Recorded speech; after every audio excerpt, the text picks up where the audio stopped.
দক্ষিণ আফ্রিকার কাছে ৭৬ রানের বিশাল ব্যবধানে হেরে গিয়ে নিজেদের সর্বনাশের পথটা ভারত তৈরি করে রেখেছিল। আর সুপার এইটসের এই গ্রুপটাতেই যখন ওয়েস্ট ইন্ডিজ ১০৭ রানে হারিয়ে দিল জিম্বাবুয়েকে, তখন মনে হচ্ছে ভারতের সর্বনাশ না হয়েই যায়।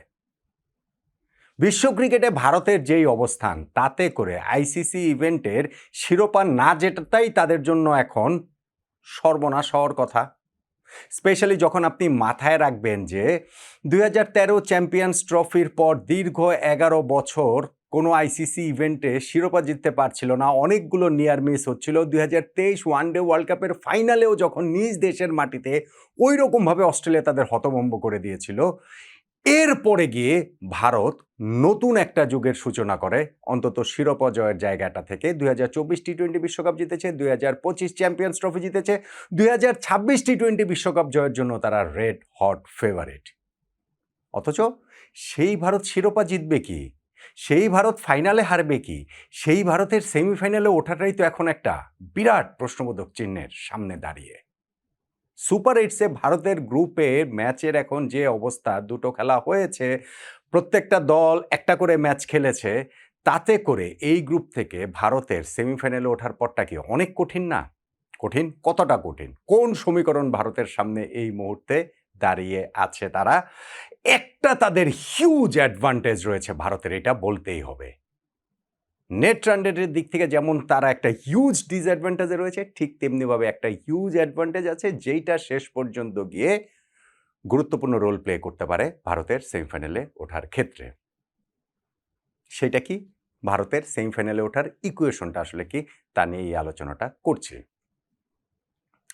ভারত নিজেদের প্রথম ম্যাচে সুপার এইটসে সাউথ আফ্রিকার কাছে হেরে গেছে ৭৬ রানে। শুধু হারায়নি, নেট রান রেটটা তারা -3.800-তে নিয়ে গেছে। সাউথ আফ্রিকার নেট রান রেট অবভিয়াসলি +3.800। আবার ওয়েস্ট ইন্ডিজ যখন জিতলো, তখন ওয়েস্ট ইন্ডিজের নেট রান রেট অত বড় ব্যবধানে জয়ের কারণে +5.350।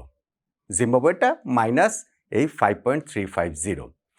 এখন এই 4টা দলের মধ্যে 2টা দল সেমিফাইনালে খেলবে, প্রত্যেকের সঙ্গে একটা করে ম্যাচ খেলবে। 4 দলের খেলা মানে হচ্ছে গিয়ে এইখানে টোটাল 6টা ম্যাচ হবে এই গ্রুপে। 6 ম্যাচ মানে হচ্ছে গিয়ে 12 পয়েন্টের খেলা, এবং এই 12 পয়েন্টের মধ্যে 3 ধরনের ইকুয়েশন রয়েছে আপনি যদি বলেন যে সেমিফাইনালে ওঠার ক্ষেত্রে। সেটা কীরকম? ধর, নাম্বার 1, কোনো একটা দল 6 পয়েন্ট পেল, বাকি 3টা দল 2 পয়েন্ট 2 পয়েন্ট 2 পয়েন্ট করে পেল। ফলে যেই দলটা 6 পয়েন্ট পাবে তারা সেমিফাইনালে উঠে যাবে, এবং 2 পয়েন্ট করে যে 3টা দল পেয়েছে তাদের মধ্যে নেট রান রেটে যারা এগিয়ে থাকবে তারা সেমিফাইনালে খেলবে। ভারত এই দিক থেকে কীভাবে যেতে পারে? 6 পয়েন্ট পাওয়ার সুযোগ তো আর ভারতের নেই, সেই সুযোগটা এই মুহূর্তে রয়েছে সাউথ আফ্রিকা ওয়েস্ট ইন্ডিজের। সাউথ আফ্রিকা যদি তাদের হাতে থাকা বাকি 2টা ম্যাচও জিতে, তাদের 6 পয়েন্ট হবে। সেই ক্ষেত্রে ওয়েস্ট ইন্ডিজকে তাদের হাতে থাকা 2টা ম্যাচই হারতে হবে, তার মানে তাদের 2 পয়েন্ট আছে, তারা 2 পয়েন্টেই থাকবে। তারা ওই হাতে থাকা 2টা ম্যাচ হারা মানে ভারতের কাছেও হারবে, ভারতের 2 পয়েন্ট হলো। আবার ভারত সেই ক্ষেত্রে আবার জিম্বাবুয়ের কাছে হারতে হবে, তখন জিম্বাবুয়েরও 2 পয়েন্ট হবে। ঠিক তেমনিভাবে ওয়েস্ট ইন্ডিজও যদি তাদের হাতে থাকা 3টা ম্যাচ জিতে, তাদের 6 পয়েন্ট হবে, বাকি 3টা দলের 2 পয়েন্ট করে হতে পারে। এই যে একই রকম ইকুয়েশন, সেটা আমি আর রিপিট না করলাম। কিন্তু আমার কাছে এইটা তখন হয়তো বা নেট রান রেটে এগিয়ে থাকলে ভারত সেমিফাইনালে যেতে পারে, কিন্তু আমার কাছে এটা আসলে ভেরি আনলাইকলি লাগে এই সিনারিওটাই। কেননা ধরেন ওয়েস্ট ইন্ডিজ কিংবা সাউথ আফ্রিকার 2টা দলের কোনো একটা দল 3টা করে ম্যাচ জিততেই পারে, কিন্তু সেই ক্ষেত্রে অন্যান্য যে হিসাব নিকাশগুলো মিলিয়ে ঠিক একটা করে জয় বাকি 3টা দলই জেতা থাকবে, নেট রান রেট হিসেবে আসবে, আমার কাছে সেটা মনে হয় না। স্পেশালি জিম্বাবুয়ের কথা বলতে পারি যে তারা প্রথম পর্বে অবশ্যই অস্ট্রেলিয়াকে হারানোটা হিউজ ক্রেডিট, শ্রীলঙ্কাকে হারানোটা হিউজ ক্রেডিট, সেই গ্রুপ থেকে গ্রুপ চ্যাম্পিয়ন হওয়াটা হিউজ ক্রেডিট। কিন্তু যখন সুপার এইটসের প্রথম ম্যাচটাতে তারা ওয়েস্ট ইন্ডিজের কাছে ওইভাবে উড়ে গেছে, আমার মনে হয় না যে ঠিক ভারতের বিপক্ষে কিংবা ধরেন সাউথ আফ্রিকার বিপক্ষে তারা আসলে জিততে পারবে। অবশ্যই তারা জিততে পারবে, কিন্তু আমার কাছে সেটা মনে হয় না। ফলে কোনো একটা দলে 6 পয়েন্ট হবে, বাকি 3টা দলে 2 পয়েন্ট করে হবে। নেট রান রেটে ভারত এগিয়ে থেকে সেমিফাইনাল খেলবে। স্পেশালি আবার যখন ভারতের নেট রান রেটের অবস্থা এখন এত খারাপ, আমার কাছে এই সিনারিওটাই আনলাইকলি মনে হয়। তাহলে বাকি থাকে আর 2টা সিনারিও, সেটা কি? নাম্বার 2, 3টা দলের পয়েন্ট হতে পারে সমান 4 পয়েন্ট করে, এবং সেই ক্ষেত্রে নেট রান রেটে যেই 2টা দল এগিয়ে থাকবে সেই 2টা দল সেমিফাইনাল খেলবে। কীভাবে 3টা দলের পয়েন্ট সমান 4 করে হতে পারে? সাউথ আফ্রিকা ওয়েস্ট ইন্ডিজের তো 2 করে পয়েন্ট রয়েছেই। তাদের হাতে থাকা 2টা ম্যাচের মধ্যে তারা একটা ম্যাচ জিতলে একটা ম্যাচ হারলে, তখন এই দুইটা দলেরই পয়েন্ট হবে হচ্ছে গিয়ে 4 করে হবে। আর ভারত তাদের হাতে থাকা দুইটা ম্যাচই, একটা ম্যাচ রয়েছে তাদের জিম্বাবুয়ের সঙ্গে, একটা রয়েছে ওয়েস্ট ইন্ডিজের সঙ্গে। সেই দুইটা ম্যাচে যদি তারা জেতে, সেই ক্ষেত্রে তাদেরও 4 পয়েন্ট হবে। সেই ক্ষেত্রে south Africa, West Indies, Bharat ৩টা দলের পয়েন্ট সমান 4 হলে নেট রান রেটে যেই দল দুইটা এগিয়ে থাকবে তারা সেমিফাইনাল খেলবে। অন্ততপক্ষে নিজেদের প্রথম ম্যাচটা হওয়ার পর এই জায়গাটাতে ভারত কিন্তু অনেকখানি পিছিয়েই রয়েছে। এবং ভারতের বাকি দুইটা ম্যাচ জয়ের কোনো বিকল্প নেই আমার কাছে, এটা মনে হয়।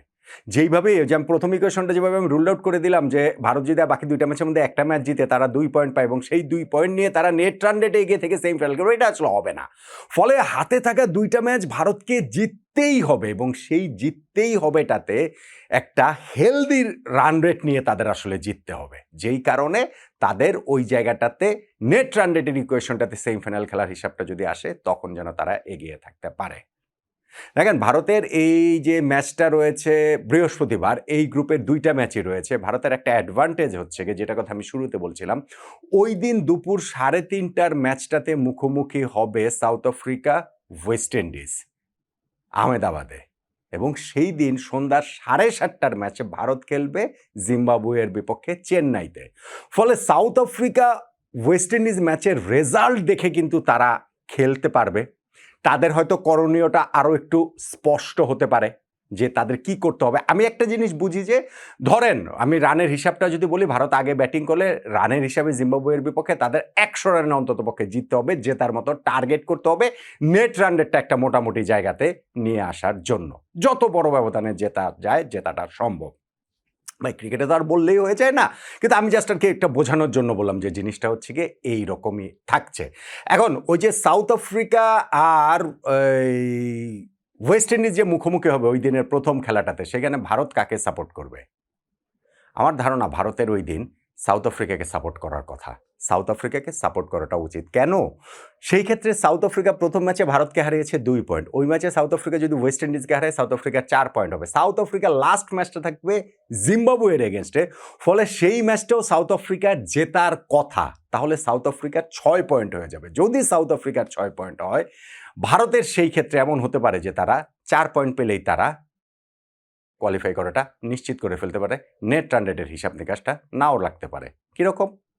ধরেন সাউথ আফ্রিকা যদি ওই ম্যাচে জিতে ওয়েস্ট ইন্ডিজের সঙ্গে, তাদের 4 পয়েন্ট, ওয়েস্ট ইন্ডিজের 2 পয়েন্টে থাকলো। ভারত যদি জিম্বাবুয়েকে হারায়, ভারতের 2 পয়েন্ট হলো, জিম্বাবুয়ের 0 পয়েন্টে থাকলো।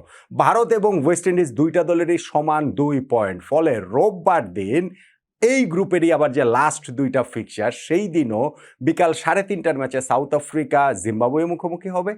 সন্ধ্যা 7:30টার ম্যাচে, ওইটা দিল্লিতে, আর সন্ধ্যা 7:30টার ম্যাচটা হবে কলকাতার ইডেন গার্ডেন্সে, ভারত মুখোমুখি হবে ওয়েস্ট ইন্ডিজের। সো ভারত যদি ওই ম্যাচে ওয়েস্ট ইন্ডিজকে হারায়, তাহলে তো ভারতের 4 পয়েন্ট হয়ে যাবে, ওয়েস্ট ইন্ডিজ 2 পয়েন্টেই থেকে যাবে।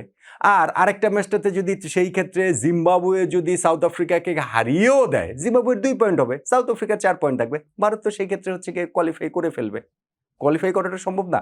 সো এইটাই হচ্ছে ওই যে থার্ড ইকুয়েশনটাতে আমার কাছে মনে হয় যে 4 পয়েন্ট নিয়েও নেট রান রেটের হিসাবের বাইরেও ভারতকে কোয়ালিফাই করাটা সম্ভব। সেই জন্য ভারতের সামনে হিসাবটা হচ্ছে গিয়ে দুইটাই। একটা হিসাব খুব সিম্পল, সেটা হচ্ছে গিয়ে ভারতের হাতে থাকা দুইটা ম্যাচ, যেই ম্যাচটা হচ্ছে গিয়ে একটা বৃহস্পতিবার সন্ধ্যা 7:30টায় বাংলাদেশ টাইমে হবে চেন্নাইতে ওয়েস্ট ইন্ডিজের বিপক্ষে, সেই ম্যাচে ভারতকে জিততে হবে।